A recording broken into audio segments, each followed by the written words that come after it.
(11월 24일) 날 드디어 유엔군의 총공세가 시작이 됩니다. 역시나 이날 가장 강력한 중공군의 저항에 직면했던 부대는 국군 2군단 내하의 78사단이었습니다. 78사단의 진격이 그냥 돈자돼 버립니다. 그리고 11월 25일 이날 야간부터 중공군의 공세가 본격적으로 시작이 됩니다. 그러니까 펑도와이가 명령을 해요. 야, 38군, 42군 너희 지금 배고프다고 쉬지 말고 곧바로 서부전선을 하여서 우회기동해서 빠르게 진격해라. 그래서 이날 이제 11월 27일 야간에 중공군 38군이 이들이 보급을 최소화한 단독 군장 복장으로 야간에 72.5km의 산길을 14시간 만에 기동해서 다음 날 28일 아침 7시 좀 넘어서 순천, 개천 간 도로 중간 지점인 삼소리 일대에 미 8군보다 더 빠르게 도착을 합니다. 이로써 중공군이 미 9군단의 퇴로를 실질적으로 이때 딱 차단을 해버리게 됩니다.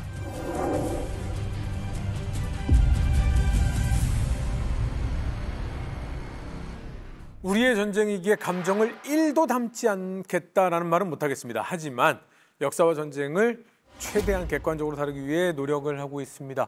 아무도 예상을 못했습니다. 네. 우리에게는 위기이고 적에게는 기회가 되지 않았을까라는 생각이 듭니다. 우리에게는 이제 실질적으로 9군단의 퇴로가 차단될 위기였고 기회인 거죠. 그래서 마오쩌둥이 이때 이제 펑도와이한테 치하의 전보를 보내면서 여기서 만족하지 말고 더 나아가서 42군을 기동시켜서 미 8군의 주력 3개 사단까지 한번 섬멸을 하라고 지시를 하게 됩니다. 그래서 펑도와이가 42군까지 최대한 이제 닥달을 해가지고 8군 퇴로를 차단하기 위해서 독전을 그렇게 하는 거죠.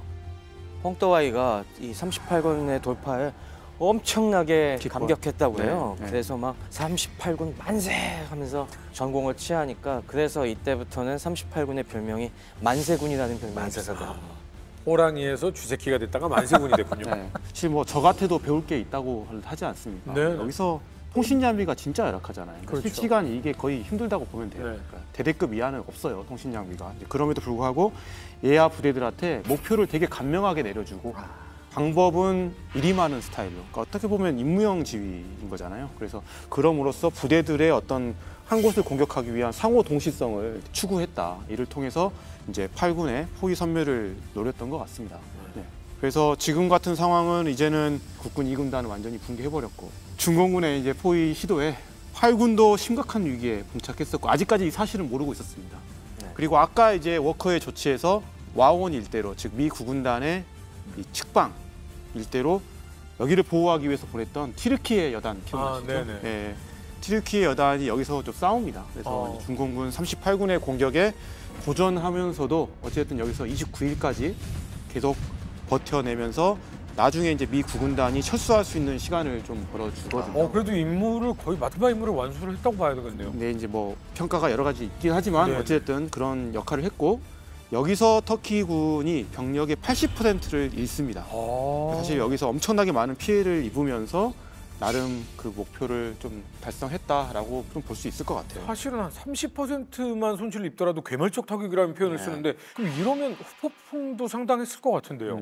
예. 와원부터 이제 군우리까지 튀르키예 여단 전투를 두고 이 당시부터 이후 이 전후까지 미국과 튀르키예 사이에 좀 책임 공방이 좀 있었습니다. 튀르키예는 군사 문화가 미국과 다릅니다. 그러니까 튀르키예는 오스만 투르크 제국 말기부터 독일의 영향을 받으면서 독일식 군사학을 받아들였습니다. 네. 이때까지 튀르키예 장교단은 임무형 지휘 체계에 따라서 이렇게 교육을 받아왔는데 이 유교전형식의 미군은 그게 아니죠. 유교전형식의 미군은 상급 사령부에서 하급 제대들을 통제하는 식으로 부대를 통제했습니다. 네. 그러니까 이 튀르키예 여단장인 야지드 준장이 미군의 지휘 방식과 안 맞아서 초기부터 불화가 좀 있었습니다. 구군단장이 덕천 방어를 위해서 튀르키예 여단에 26일 출동 명령을 내렸는데 이미 중공군에게 선점당해서 목표 지점을 변경을 하게 됩니다. 그래서 구군단장은 영동리로 가서 방어선을 치라고 하는데 야지드 준장은 이 판단하게 영동으로 이동하는 것보다는 와원으로 가서 방어를 하는 것이 임무형 지휘 체계에 따라서 현장 지휘관인 내가 와원으로 바꾸겠다 한 다음에 이 보고를 좀 느끼했습니다. 그러니까 미국 쪽에서 이게 문제가 군단장의 명령을 왜 이행하지 않았는가. 근데 또 문제가 이제 와원에서 이렇게 튀르키예 여단이 큰 희생을 치르면서 방어를 하다가 결국 이제 군의료 방면을 물러나게 됩니다. 그런데 이때에도 야즈드 준장이 이제 본인의 재량에 의해서 판단을 했습니다. 근데 미군이 보기엔 이것도 문제인 거죠. 상급 부대 지휘관이 부여한 목표를 임무로 귀관이 변경했는가 이런 식으로 비판한 겁니다. 그래서 이것이 이제 6.25 전쟁 이후에 튀르키예와 미국의 입장차가 갈리는 그런 원인이 됩니다.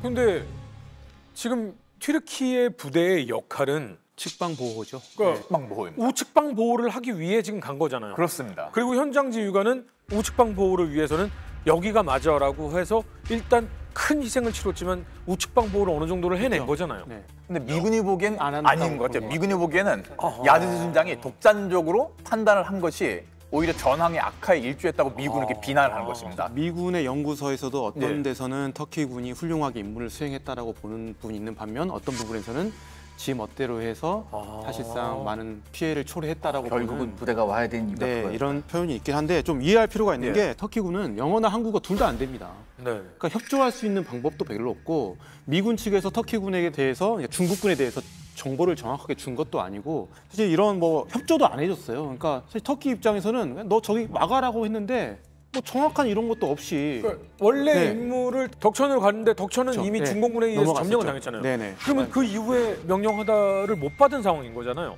튀르키예 측에서 미국을 비판한 게 이겁니다. 구군단장이 명령 자체를 명확하게 내리지도 않았을 뿐더러 지휘관이 그 현장의 지휘관이 판단하는 것에 대해서 지나치게 간섭했다. 이렇게 튀르키예는 이렇게 미국 측을 비판한 겁니다. 근데 군 시스템 자체가 달랐고. 네. 그리고 또 미군의 지원이 부족했던 것도 사실입니다. 네네. 그러니까 튀르키예 여단이 장비가 좀 많이 부족해서 여단의 1개 대대만 차량을 가지고 있었는데 여단 전체가 신속하게 덕천 방면에 이동할 수가 없는 상황이었는데 전황이 좀 안 좋다 보니까 미군에서도 차량 지원을 잘 해주지 못했습니다.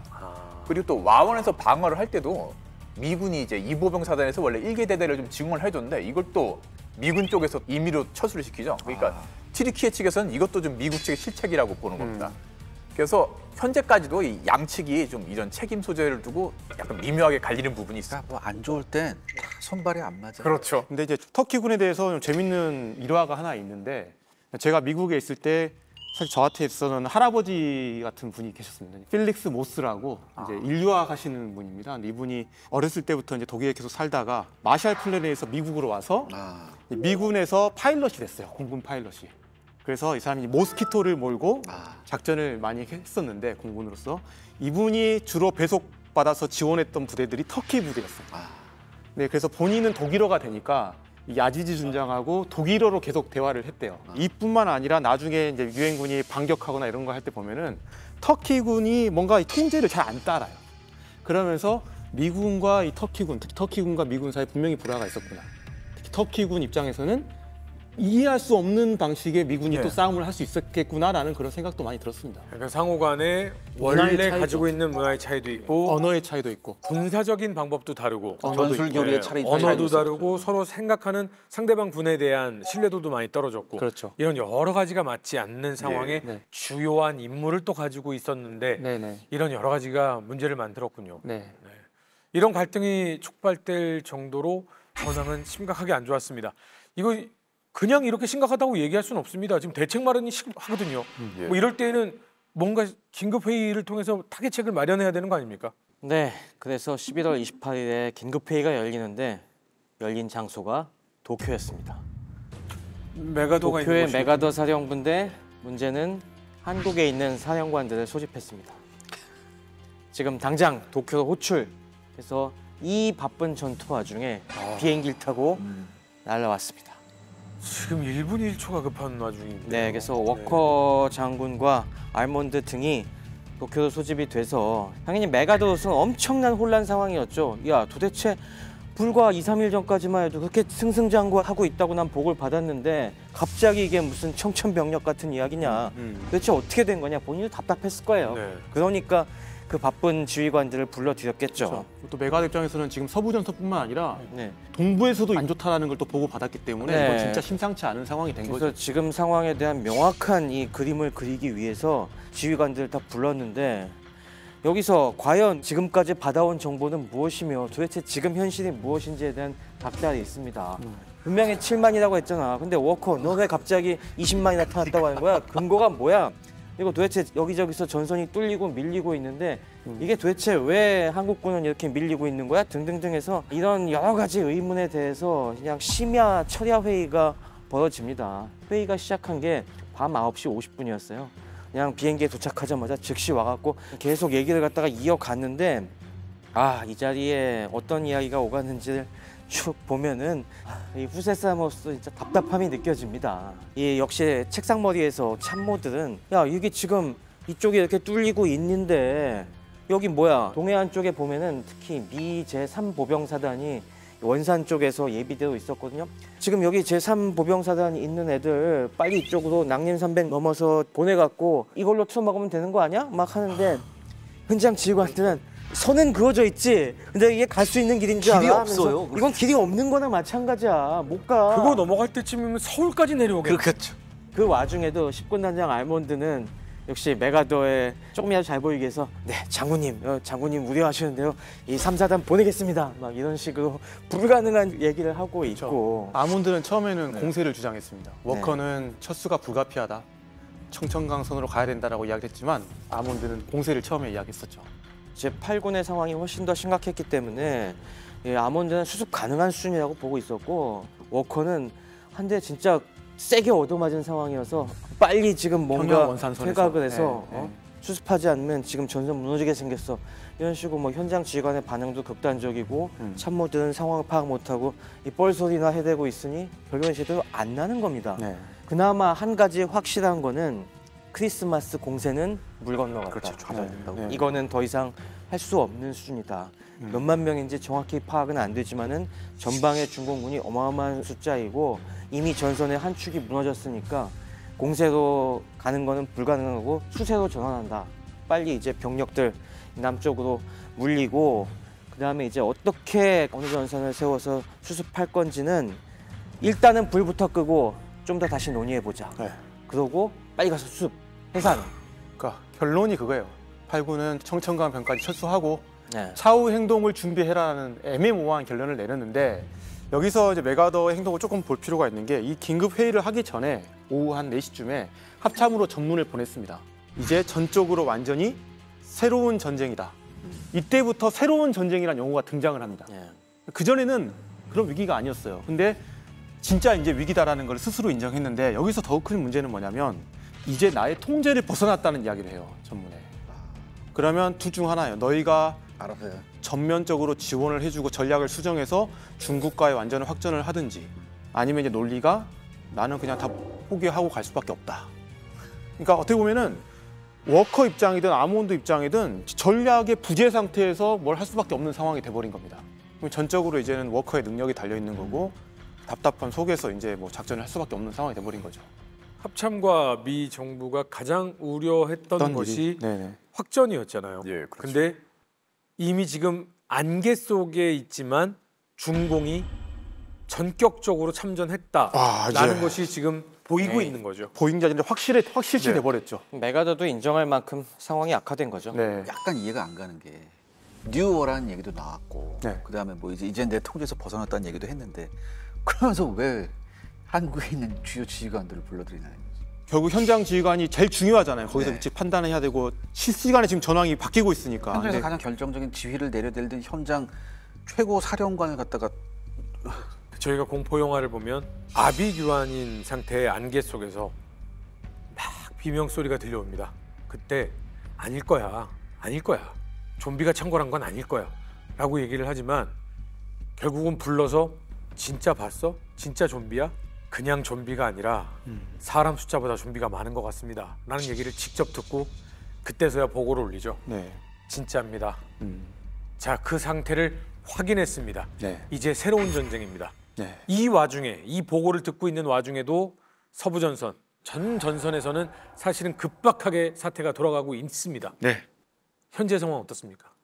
거의 밤새고 이제 워커가 29일 오전에 전선으로 복귀를 하잖아요. 근데 이제 워커가 도쿄에 있었던 그날 밤 전황이 더욱더 악화돼 버렸습니다. 특히 이제 미 8군 테러를 어느 정도 차단했을 것이라고 생각했던 펑더와이의 지시에 따라서 이제 중공군은 본격적으로 미 8군 전면에 대한 공격 강도를 높였습니다. 그래서 중공군 39, 40군 같은 경우는 미 2사단과 25사단을 공격을 했고 여기에 이제 미 25사단, 24연대 같은 경우는 거의 공포에 빠져서 붕괴해버리는 상황이 또 벌어지기도 했고요. 그 다음에 한국군 1사단을 또 집중 공격하면서 1사단도 퇴각해버리고 결국에는 중공군의 이런 강한 공격에 미 8군의 전 부대가 거의 이제 혼란에 빠져서 퇴각을 시작한 게 그날 밤부터였습니다. 미 중공군은 공격을 항상 밤에 하잖아요. 그러니까 밤의 전황이 또 급격하게 바뀌었던 거죠. 그러면서 이제는 맥아더가 워커가 떠나기 전에 명령했던 청천강 이북에서의 철수 자체가 이미 무의미해졌습니다. 그렇죠.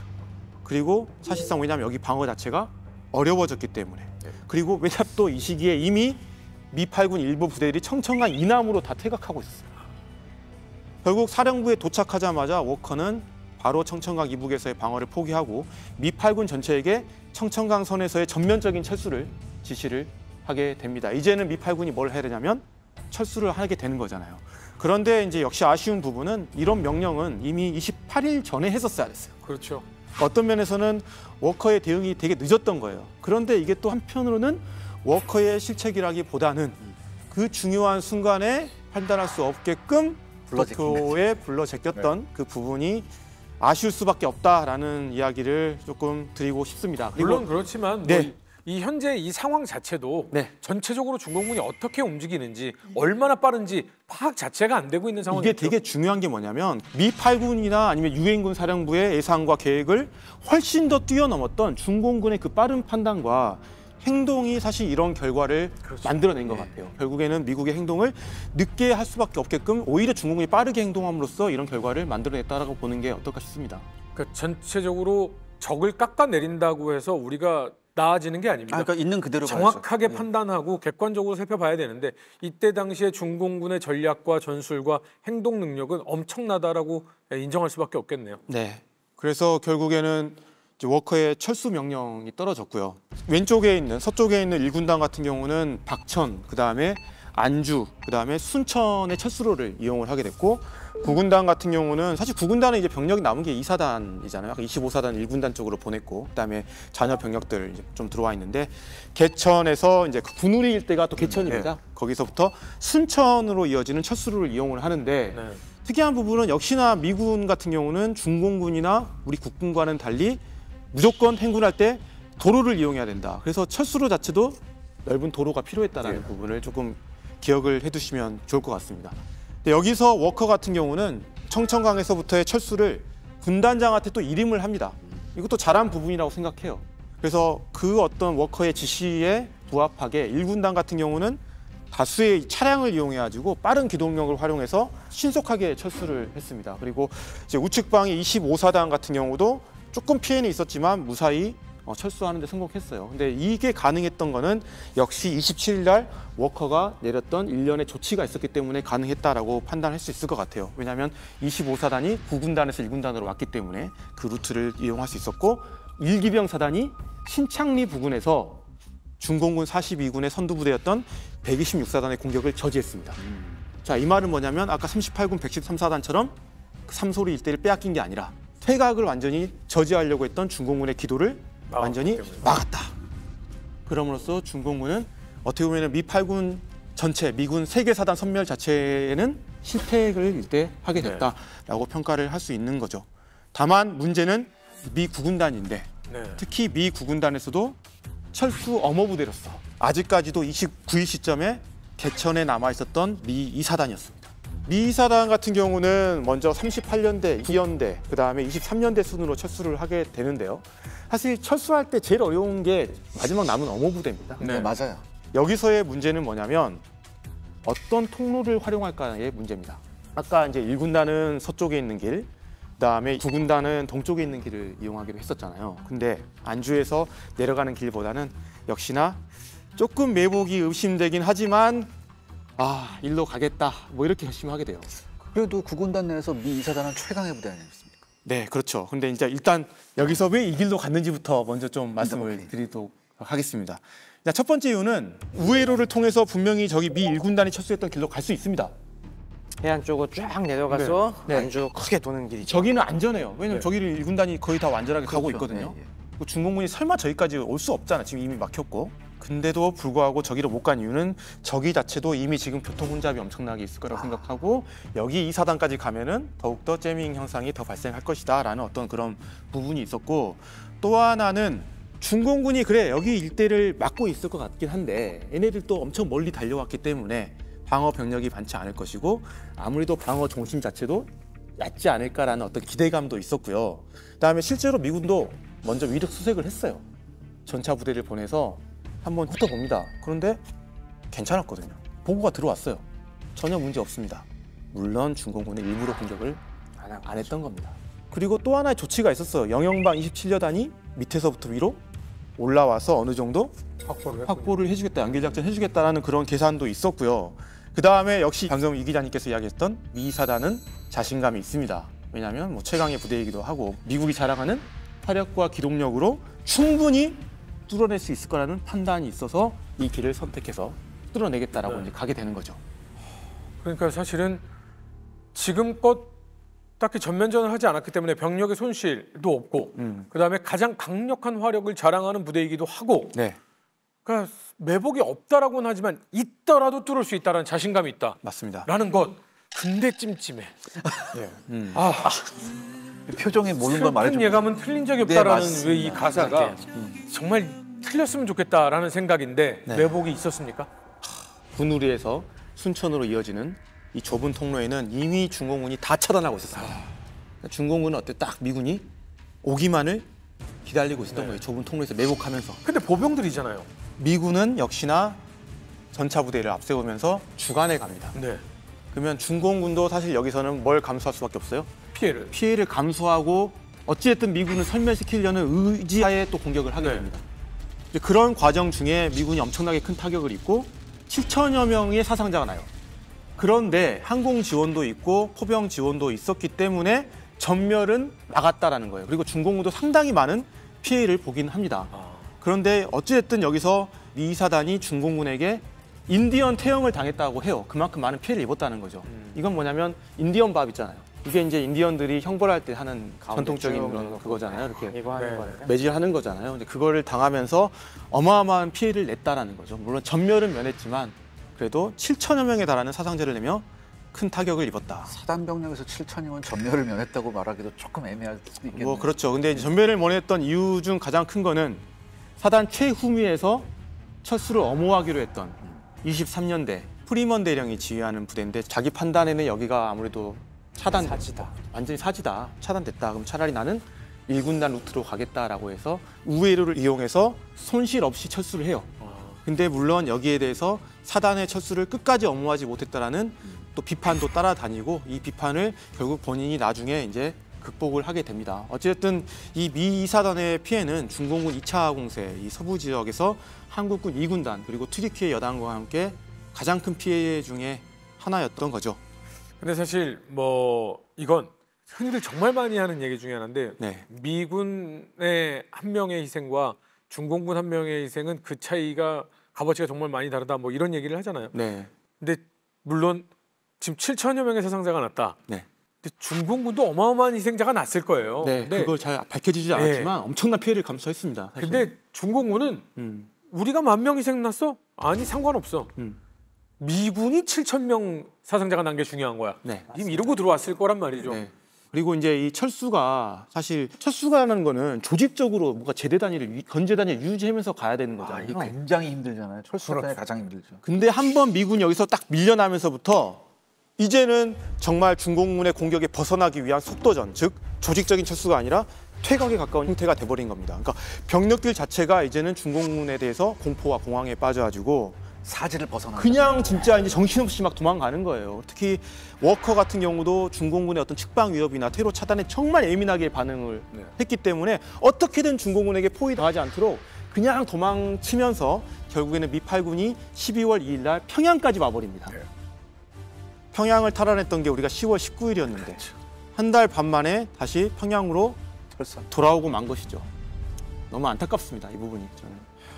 지금 뭐 할 수 있는 최선의 방법을 취하는 수밖에 없다. 뭐 이런 위기인 상황입니다. 포화이제의 시선을 따라서 다시 동부전선으로 한번 옮겨가 보도록 하겠습니다.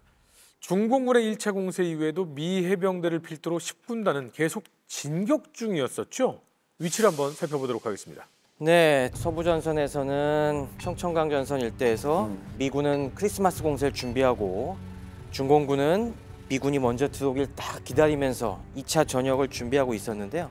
이 사이에도 동부전선에서는 유엔군의 진격이 계속되고 있었습니다. 앞서서 저희가 원산과 이원에 상륙한 미 10군단이 북진을 개시해서 황초령을 두고 치열하게 전투했다고 말씀드렸지 않습니까? 그래서 해병대가 드디어 황초령에 올라갈 무렵에 역시 거기서도 싹 갑자기 사라졌죠. 예. 사라졌죠. 이때 사라진 부대가 바로 중공군 제42군이었습니다. 네. 42군은 이때 황초령을 포기하고 그리고 싹 장진호 북단까지 그래서 유담리라는 곳까지 포위해서 들어와 이런 식으로 계속 유인하는 작전을 펴고 있었고요. 그 사이에 다른 유엔군 부대들도 비슷하게 개마고원 쪽을 향해서 올라가고 있었습니다. 미 1해병사단 우측에는 이원에 상륙했던 미 7보병사단이 진격을 했어요. 장진호 동쪽에는 부전호라는 역시 비슷한 유역 변경식 이 발전소가 있었다고 했죠. 이쪽 부전령을 올라가서 부전호 방향으로 제7사단이 진격을 했습니다. 이곳으로 올라서면은 바로 그 유명한 삼수갑산이 있죠. 대한민국의 가장 오지라고 불린 이 삼수갑산 방향으로 해서 이 제7보병사단은 해산진 쪽으로 압록강으로 계속 진격을 했고요. 그래서 미 제7보병사단 17연대가 해산진까지 진격하는 데 성공하고 11월 21일 날 도착했습니다. 네. 그리고 그 동쪽에서는 한국군 제1군단의 이제 3보병사단과 수도사단이 계속 두만강 쪽을 향해서 쭉 올라가갖고 이 10분단 쪽 전선만 보면은 크리스마스 공세도 성공으로 갈 수 있지 않을까 하는 그런 희망이 있었죠. 그래서 상당히 그 당시에 메가더도 이쪽 동부전선 상황을 보면서 역시 아몬드가 잘한다. 그렇지.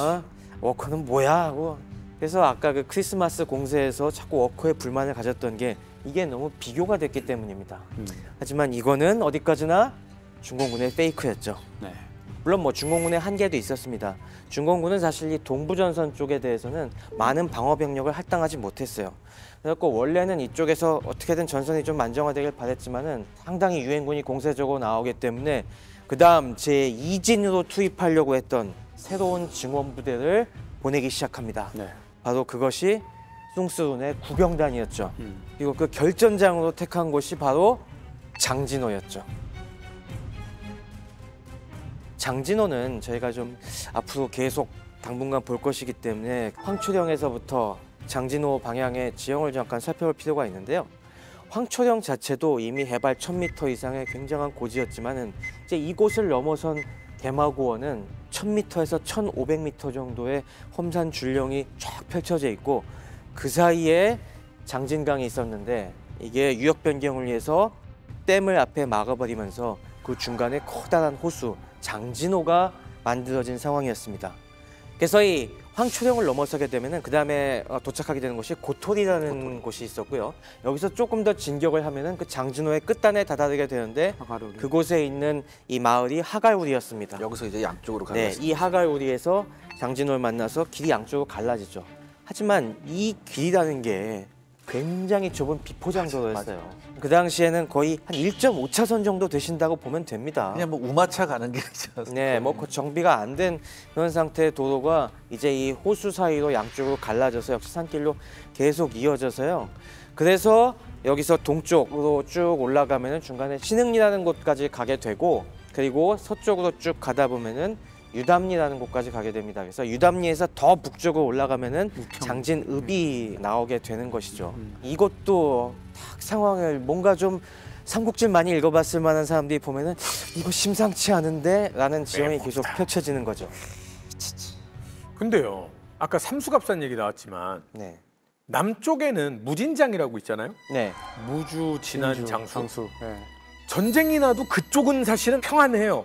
갈 이유가 없죠. 할 이유가 없으니까. 네. 그럼 여기도 사실은 이렇게 오지는 같이 갈 이유가 있나 이런 생각이 드는데 왜 여기를 이렇게 공략을 하려고 하는 거예요? 그러니까 이제 크리스마스 공세가 시작이 되잖아요. 네. 그 목표를 이제 해병 1사단한테는 저 길 넘어서 가면은 저 이제 서쪽에 무평리라는 데가 있습니다. 네. 근데 그쪽으로 가서 서부 쪽에서 진격했던 미 8군하고 연결하라는 거예요. 그러니까 결국은 여기가 중요한 게 아니라 그렇죠. 돌아서 가는 길이죠. 국경 라인에서 만나려고 가는 것뿐인 거죠. 쭉 서로가 올라가는데 중간에 간격이 생기면 안 되니까 보조를 맞춰서 착착착착 올라가는 그 도중인 거죠. 네. 그래서 이제 저기서 연결해서 남은 잔적을 포위 섬멸하라라는 임무를 해병대한테 준 겁니다. 근데 저기에서 설마 중공군이 나타날 줄은 꿈에도 몰랐던 것인데 나타났다 싹 사라져서 이제 빨리 우리가 가서 여기를 뚫고 국경선을 넘어가야 된다. 그렇죠. 이런 상황에 지금 진격을 하고 있는 상황인 맞습니다. 거죠. 네. 그게 이제 크리스마스 공세의 목표입니다. 네. 24일 날 시작이 됐고 무평리를 향해서 진격을 하게 되는데 사실 방금 잘 말씀해 주신 대로 1차 공세 끝나고 서부전선은 별 움직임이 없었어요. 네. 준비만 하고 있었잖아요. 근데 여기서는 이미 동부전선은 계속 북진을 해왔습니다. 네. 막 했는데 유독 해병대만 아주 느린 진격을 계속하고 있었어요. 11월 16일 날 이제 선두에 있었던 7해병연대 같은 경우는 장진호 암단에 있었던 아까 그 하가루리에 도착을 했습니다. 그리고 25일 날 하가루리 북쪽 23km 정도 떨어져 있었던 유담리에 도착을 합니다. 그러면 평균 내서 봤을 때 하루에 1km 조금 넘게 온 거예요. 정말 천천히 온 겁니다. 서울 수복 작전 때도 해병대가 굉장히 안전하게 진격을 했었죠. 그렇죠. 그래서 유담리에 딱 오자 이제 사단장 스미스 소장이 헬기를 타고 날라와서 이제 방문해가지고 그래 잘 올라왔다. 이제 너희는 크리스마스 공세에 따라서 무평리까지 더 올라가야 되는데 앞으로도 지금처럼 신중하게 차분하게 천천히 올라가라라는 지시를 확실하게 다시 하고 올라가는 거죠. 물론 공격 자체는 그 뒤에 이제 5해병대가 7해병대를 따라오고 있었거든요. 그래서 7해병대가 여기까지 왔으니 5해병대 너희가 이제는 앞장서서 가 이런 명령을 하고 갔지만 역시 신중한 주문을 하고 갑니다. 근데 그러면서 얘기 이제 더 한마디 하는 거지. 알몬드가 뭐라고 해도 절대 듣지 마. 아우 당연하죠.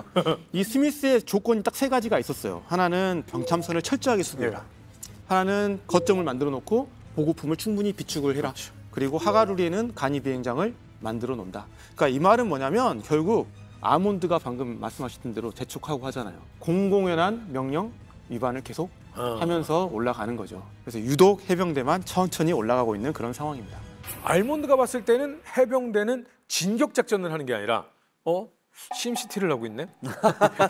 비행기 활주로 만들고 거점 만들기 뭐 이런 거죠. 네. 도착할 때마다 지금 약간 우라통 치미는 느낌이 좀 있었을 것 같긴 너는 해요. 공병대 아니잖아, 뭐 이런 거죠. 도대체 어느 정도였습니까? 스미스 소장은 이 공세하는 것 자체를 굉장히 내키하지 않았습니다. 와 보니까 추위가 닥쳤는데 이게 장난이 아니지 않습니까? 특히나 이쪽 지방은 더 하겠죠. 예. 게다가 황초령 넘어갈 때도 경험했지만 길도 엉망입니다. 이 강추위가 닥치는데 이런 엉망진창 길에서 군수 보급 제대로 할 수 있겠는가 이런 의문이 있다고 오는 거죠. 네. 그래서 최대한 보급로를 건설하면서 가겠다 해서 일단 도로를 확장하기 시작합니다. 주보급로부터 좀 튼튼하게 닦고 가자. 대형 트럭과 전차가 지나갈 수 있어야 된다. 그래가지고 도로 확장을 먼저 해서 하가루리까지 일단 뚫고 거기를 중장비를 들여보냅니다. 특히 도로가 안 좋았던 게 아까 우리 발전소에서 진흥리 그 아래쪽에서 막 산 비탈을 타고 황초령까지 올라가는 그 길 있잖아요. 그 길이 거의 1차선밖에 안 돼갖고 그걸 그나마 전차가 좀 단단히 다닐 수 있는 길로 확장하는데 시간이 많이 있었습니다. 1차 공세 때 엄청 고생했잖아요. 네. 어떻게 보면 워커 장군이 메가더에게 소극적인 반항을 했다고 하면 스미스 소장은 알몬드에게 적극적인 반항을 하고 있는 거네요. 적극적인 거부. 그래도 이렇게 길을 닦아놓음으로써 이 개마고원 위로 중장비가 올라갈 수가 있었죠. 네. 전차와 각종 공병 장비들이 올라갈 수가 있었고 그걸 바탕으로 해서 이제 올라가자마자 고토리와 하갈루리에는 비행장을 닦고 보급품을 이제 쌓는 거죠 거기에다가. 그렇죠. 스미스가 완전히 거역한 건 아니에요. 분명히 나는 가긴 하고 가니까. 있습니다. 예. 분명히 조금씩이지만 가고 있습니다. 예. 그래서 중공군도 되게 놀랐어요. 원래 중공군은 1차 공세 이후 퇴각할 때도 굉장히 용의주도한 명령을 내놨습니다. 항상 접촉을 유지하면서 살살 퇴각해라. 유도를 해야 되니까. 그죠. 적의 약을 올려야 되니까 좀 싸우면서 싸울 때 반드시 져줘라. 그러면서 퇴각해라. 그러면 약이 올라서 계속 치밀한. 쫓아올 거니까 그렇게 했는데 이거는 뭐 유담리까지 확 퇴각한 다음에 얘들은 왜 안 오지? 슬쩍 가봐. 슬쩍 가봐서 톡톡톡 약간 두들겨봐도 해병대는 자기 페이스를 잃지 않고 그냥 우직하게 오고 있어갖고 상당히 여기서 놀랐다고 합니다. 그 펑도웨한테 보고를 했는데 왜 안 와? 오긴 옵니다. 근데 왜 천천히 오는데요? 네. 오긴 오는 거잖아. 예, 오긴 옵니다. 휴인이 되긴 되는데 이게 안 되는 것도 아니긴 한데 애매하게 됩니다. 이런 느낌이잖아요. 그렇죠. 네, 네. 맞습니다. 그리고 이때 또 중요한 게 역시 하가루랑 이제 고토리의 비행장을 건설했어요.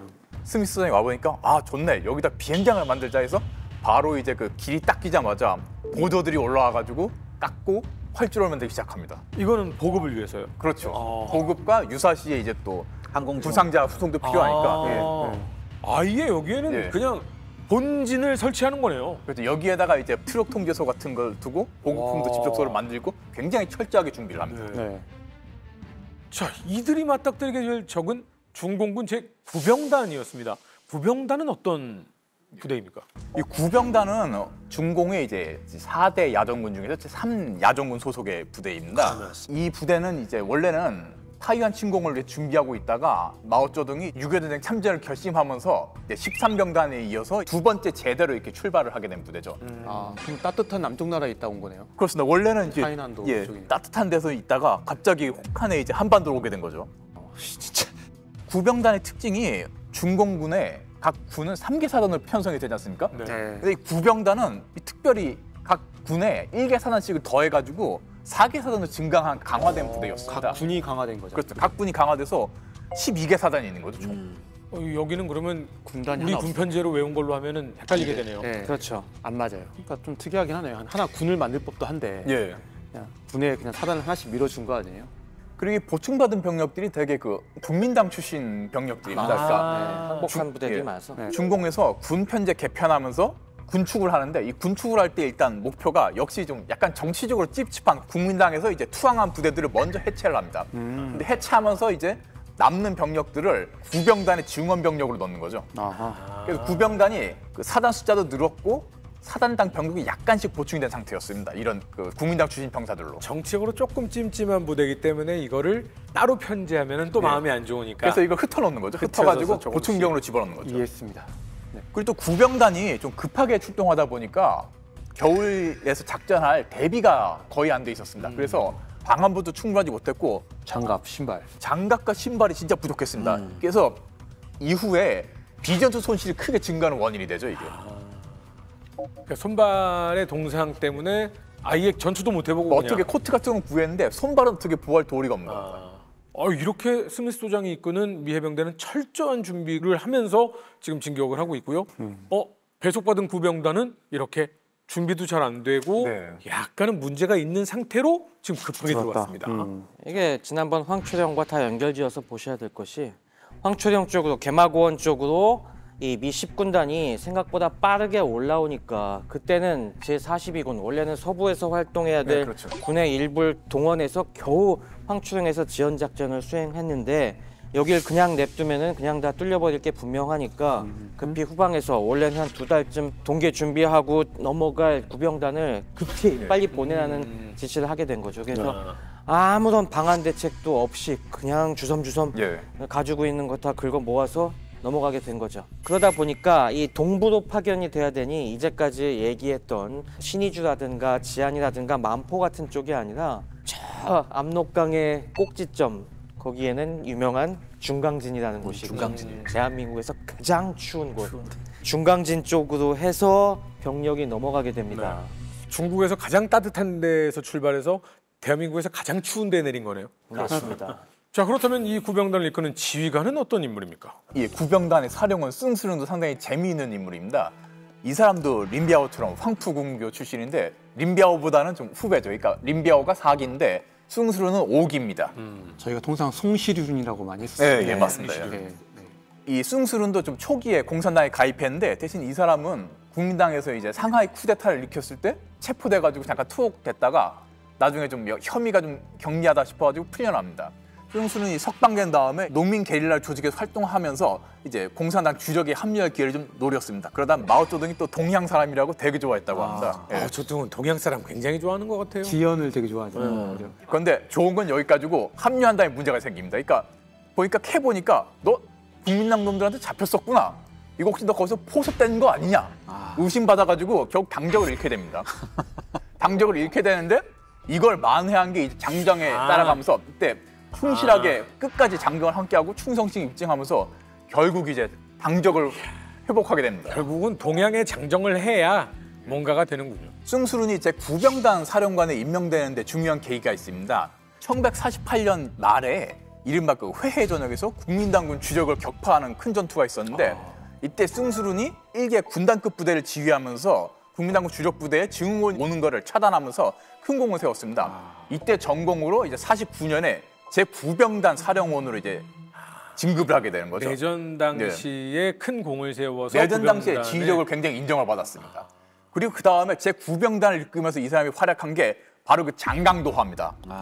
이때 숭수룬이 굉장히 과감하게 지휘를 했는데요. 자기가 직접 그 도하에 앞장선 제 27군을 지휘해가지고 장강도화한 다음에 상하이를 점령하는데 또 큰 공을 세우죠. 이렇게 내전 시기에 큰 공을 세워서 중공군 내에서 이제 신뢰를 받게 됩니다.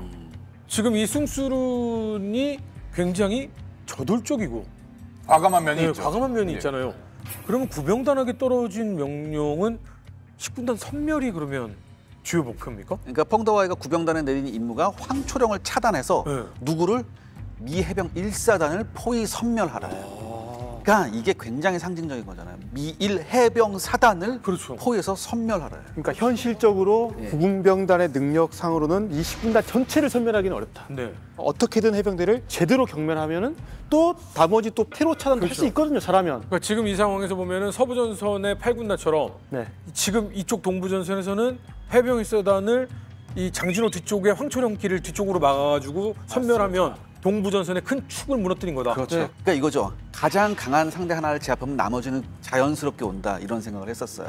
미군에서 제일 강력한 부대를 꺾으면 이 파급력이 군사적으로도 엄청나고 정치적인 선는 효과도 굉장히 크죠. 그러니까 서부전선에서는 북군을 위주로 타겟을 삼았는데 동부전선에서는 아예 가장 강한 1해병사단을 타겟으로 잡았고. 그렇죠. 서부전선에서는 중공군 병력이 좀 근소하게 앞섰었잖아요. 근데 여기에서는 조금 다릅니다. 이 네. 장진호 전투에서 중공군 대 미 10군단 병력을 비교해보면요. 12만 대 3만. 4대 1이었습니다. 예. 이 당시 공격 상황들이 보면은 중공군이 정말 여기야말로 인해 전술을 씁니다. 근데 그 이유 중에 하나가 구병단을 보낼 때부터 아까 동계 장비가 부족했다고 했잖아요. 빨리. 예. 중공군이 여기서는 기록들을 보면은 희생을 두려워하지 마라. 여기서는 어차피 장비도 부족하기 때문에 지금 이거 다 살려서 무슨 싸우려고 해서는 목표를 달성할 수가 없다. 희생을 무릅쓰고 계속 밀어붙이면은 우리가 병력은 계속 보내줄 테니까 목표 달성에만 집중해라. 이거 숭수룬이 딱 그런 목적에 적합한 굉장히 목표지향적인 지휘관이었습니다. 목표 달성을 위해선 물불 안 갈리고 정말 독전할 수 있는 피도 눈물도 없는 사람이라는 얘기를 들었으니까. 그리고 이때 구병단이 뭐 동계 장비만 부족한 게 아니라 기본적인 무기도 부족했습니다. 그러니까 27군 같은 경우에 병력이 5만 명이 넘는데 소총이 13,000 정도밖에 없어요. 아, 그럼 근데 그게 사실이네요. 예, 예. 앞에 선 사람이 총을 들고 가는데 그렇습니다. 뒤에 선 사람은 총 없이 그냥 이렇게 실타만 들고 따라가는 거죠. 앞에 있는 사람이 죽으면 이제 쓰고 쏘아서. 26군도 비슷합니다. 그러니까 진짜 사람 머리 숫자 말고 믿을 게 없는 거죠. 하하. 기본적인 소총도 진짜 부족하니까요. 인해 전술이네요. 예. 이렇게 장비가 굉장히 부족해서 앞선 사람이 총을 떨구면 그걸 주워서 돌격하는 이런 정도로 최악의 상황인데도 그냥 머릿수로 밀어붙이는 인해 전술을 예. 실제 동부전선에서는 특히나 이 장진호에서는 보여주고 있는 상황이었군요. 예, 그렇죠. 중공군이 장진호에서 병력의 우세를 살려 그물을 치듯 포위망을 펼쳤을 텐데요.